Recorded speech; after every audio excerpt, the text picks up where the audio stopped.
Достор, кутманды күнүңүздөр менен.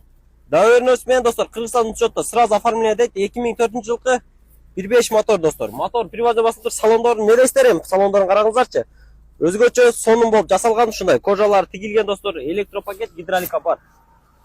Мына арка жактарында көргөзчү. Өтө сонун. Достор, Кыргызстан номерде өтө срочный ценада сатылып атат. Кыйын керек болуп калды дейт. Жигиттер алып келиптир азыр. Оформление сразу дедик. Төрттөгө простой дискаларына турат. Алды жагынан да көргөзүп коелу. Для себя атай жасадык элек дейт, эми сатыш керек болуп калды достор. Линзовый, ушундай кисеним лампочкалар коюлуптур, караңыздар. Сонун отуруптур негизинен. 2004 достор, срочный ценада 135 000 сом достор. Срочно жетчебиз, алып калабыз. 1.5 мотор, мотор коробкасында иши жок дейт достор. Мотор коробкасы привозной басылыптыр. Мотору достор, коробкасы эми өзүнүкү. Чалыңыздар, байланышыңыздар. Ассаламу алейкум.